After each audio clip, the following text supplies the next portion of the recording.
Hi everyone, my name is Mallory Doolin and I am a registered dietitian. Today I'm going to talk to you about Mexican food and culture. So just to kind of go over today's learning objectives, after today's presentation, I hope that you're able to identify traditional foods and staples in the Mexican diet, understand traditional Mexican eating patterns and meal times, discover traditional health beliefs in Mexican culture, and review current food practices and health considerations in both Mexico and the United States. So first I'm going to start to talk about traditional foods and dishes in the Mexican diet. So there's a lot of fresh produce and crops, and these are going to include your tomatoes, squash, avocados, cocoa, vanilla, pineapple, mango, papaya, and sweet potato. Some staples at almost every meal are going to be your tortillas, tamales, beans, rice, and bread. For proteins, there's a lot of eggs, poultry, and fish. One special food is going to be the chorizo, which is a spicy pork sausage, so that's included at some meals. One special drink is the aguas naturales, which is fresh fruit blended with sugar and water. And actually, the national dish is a red mole sauce, and this is at lots of different celebrations, weddings, and something that's really shared among the community. So there are a lot of holidays and traditions that influence Mexican food culture. One of the major holidays that is important is the period around Christmas time, and this is called posadas. So this is a period of Christmas time parties throughout a couple weeks, and it includes some very special party foods. So some of those are baneos, which is a fried pastry with sugar, candy, tamales, ponche, which is a hot fruit punch. And another special drink is atole.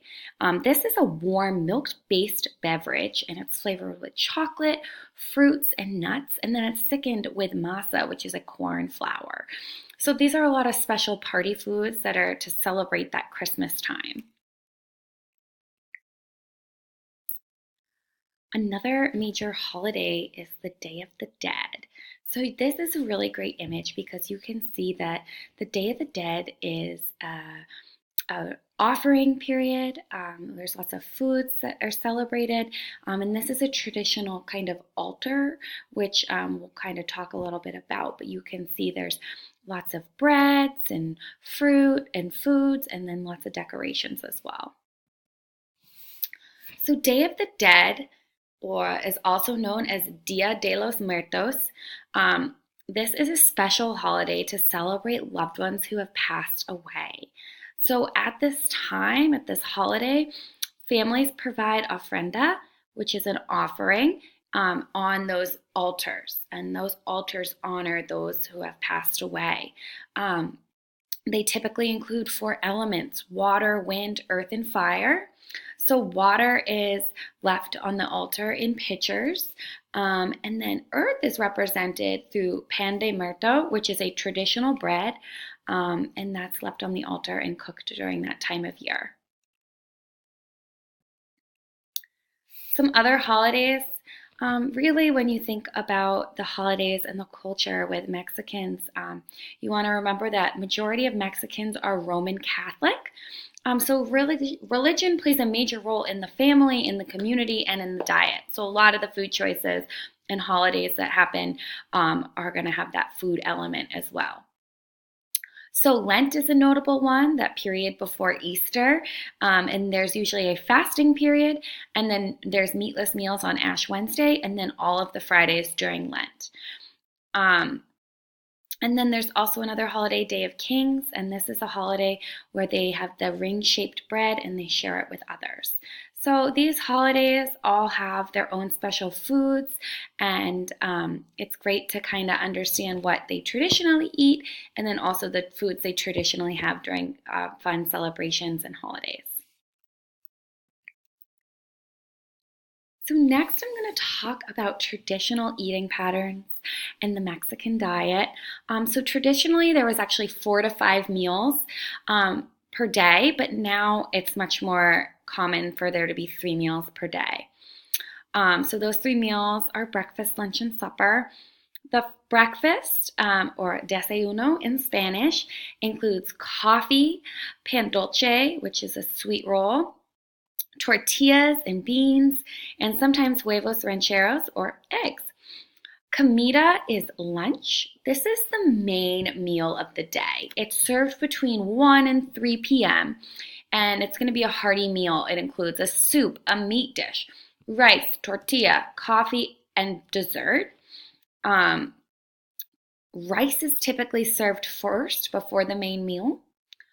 And cena is supper, and this is the light meal eaten after 9 p.m.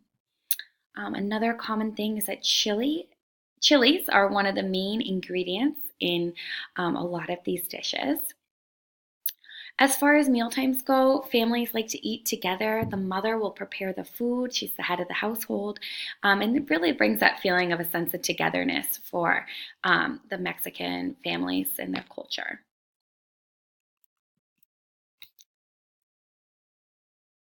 Traditionally, they have a lot of different health beliefs. So first of all, as I mentioned before, religion is a main ongoing factor in Mexicans and Mexican Americans. So this can be a motivator to seek medical advice and then also a support system when they do seek medical advice. In addition to religion, herbal and folk remedies are often used for treatment, which I'll talk a little bit more about. And some of these typical home remedies include drinks, teas, and ointments. So there's a lot of different remedies that they use for different treatments. So the one I'm going to focus on today is self-remedies believed to lower blood sugar. So you can see there's about 5 different remedies or herbs that they believe will help lower their blood sugar. And these are everything from tree leaves boiled for tea, agave plant, to prickly pear cactus, aloe vera, and cat's claw. So you can see that there's a lot of those remedies in playing a factor. So it's important to understand traditional medicine within the Mexican culture. So one notable term is the curanderos, which is folk healers.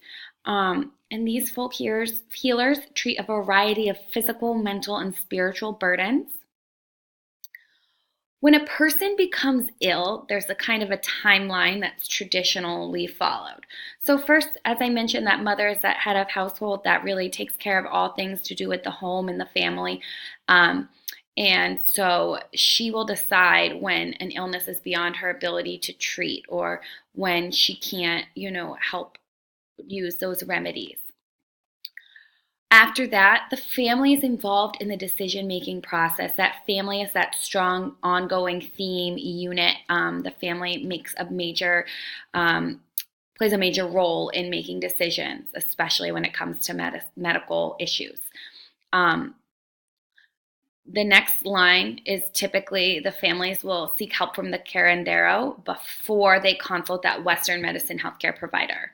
Now, it doesn't mean that they're against the Western medicine healthcare providers. This is just kind of how they get there. So they are open to going, but a lot of times they'll have tried, to treat it themselves, to seek their folk healer, and then they'll come to do the Western medicine remedies. Lastly, I'm going to talk about current food practices. Traditional Mexican diets are typically limited in added fat, and they're high in fruits and vegetables. So you can see that just from the beginning of the foods that we talked about, those avocados, the papaya, the sweet potato, the mango. They have a lot of that fresh produce. Um, it's also high in grains and legumes. Those rice, the beans, the tortillas, they're often at every meal. However, when we shift from the traditional to the current food practices, due to American acculturation, Mexican Americans eat less rice and beans. And Mexicans in the US actually tend to eat more meat and saturated fat. So overall, current Mexican American diets are often high in fat and inadequate in fruit and vegetable intake. So there's a lot of factors that can affect the current diet. So I think that there's a lot of social and economical and factors that play into this. So overall, the food choices are influenced by their income, education levels, urbanization, geographic location, and family customs. It's important to note that Mexican Americans comprise 12% of those living below the poverty line. So when we think of that, they may have less access to healthy foods, and they may have a need for cheaper foods and that lack of education of knowing, which cheaper foods fit into a healthy diet. It's also noted that Mexican Americans tend to lead a more sedentary lifestyle. So when we put that all together, as nutrition professionals, registered dietitians, there's a lot to consider when we are getting ready to meet and educate and counsel this diverse client. So first of all, we have that change in diet pattern. So we've had that shift from that high fruit and vegetable intake to that lower fruit and vegetable intake, that switch from, limited in fat, now higher in fat. So there's a change in diet patterns we want to remember.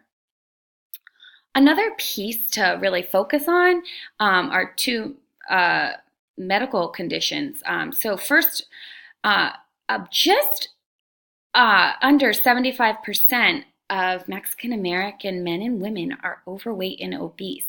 So this is something to really keep in mind as we're getting ready to educate and counsel and kind of think about, the importance of focusing on achieving and maintaining a healthy body weight, and food choices. The last medical consideration is that there is a much higher prevalence in Mexican Americans for type 2 diabetes. So the prevalence for diabetes is 1.7 times higher for all Hispanic Americans. So something we want to think about is food choices in the US versus the traditional food choices, understanding of diabetes, and providing appropriate education. So when we get ready to counsel and work with these clients, we really want to think about these topics. We want to think about food choices. We really want to figure out ways to incorporate foods that they like, foods that they have access to, and foods that are known to them and significant in their culture. We want to look for opportunities for physical activity. We want to identify, where they might live. Do they live in an urban environment where they don't have access to, it might not be safe to walk outside? Or is there a local school nearby where they can go and get some extra physical activity? So kind of identifying that piece of it. Considering access to healthcare, determining if they know about healthcare providers, what they know about the Western medicine providers. A lot of times, if we're seeing them in an outpatient setting, they may already have gone down that road. But when we think about seeing Mexican Americans in an acute healthcare setting, they may not know all of the opportunities. For example, oftentimes Medicare and Medicaid will cover outpatient diabetes education. So this is something we could connect them to and let them know it will be covered and that they should, seek out that information. And then we also want to think about traditional folk medicine, and we want to, listen to what the remedies that they use and kind of see where we can meet them halfway, what remedies are working for them, and then what we can do kind of as nutrition professionals. Lastly, we need to understand cultural considerations. So, Mexicans value family and social interactions. That ongoing theme, family is the most important unit. Um, there could be a language barrier, so it's important to provide both written and oral communication as well as use an interpreter. Demonstrate courtesy and respect and establish trust.